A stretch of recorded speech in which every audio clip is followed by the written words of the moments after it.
আসসালামু আলাইকুম গাইস, কেমন আছেন সবাই? আশা করছি সবাই ভালো আছে। তো দেশি বাজি কেয়ারসের নতুন একটা ভিডিওতে আপনাদের সবাইকে স্বাগত জানাচ্ছি। আজকে আমার এই পাখি সম্পর্কে কিছু বলবো।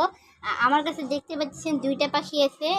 এই যে একটা লাঠিতে বসে আছে, এইটার নাম আমি রেখেছি ব্লু, আর এটা ছেলে পাখি। আর যে একটা যে মুইতে বসে আছে ওইটার নাম আমি রেখেছি সুইটি, ওইটা মেয়ে পাখি।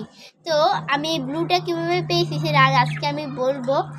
একদিন আমি আমার বারান্দায় গেছি, আর তখন দেখি বারান্দায় গ্রিলে এটা বসে আছে, এই পাখিটা যে লাঠিতে বসে আছে। তারপর ওটাকে দড়ি খাঁচায় রাখছি, আর ওইটা আমরা কিনে আনছি মেয়ে পাখি, এটা ছেলে পাখি যেন পরে ডিম দেয়। তো এখন আর অনেকে ভাববেন যে আমি কেমনে বলতাম যে লাঠিতে যেটা বসে আছে ওটা ছেলে পাখি। তো এটা আপনাদের আমি পরের এপিসোডে দেখাই দিব। তো সবাই লাইক সাবস্ক্রাইব প্লিজ করে যান। আর বাই বাই গাইস।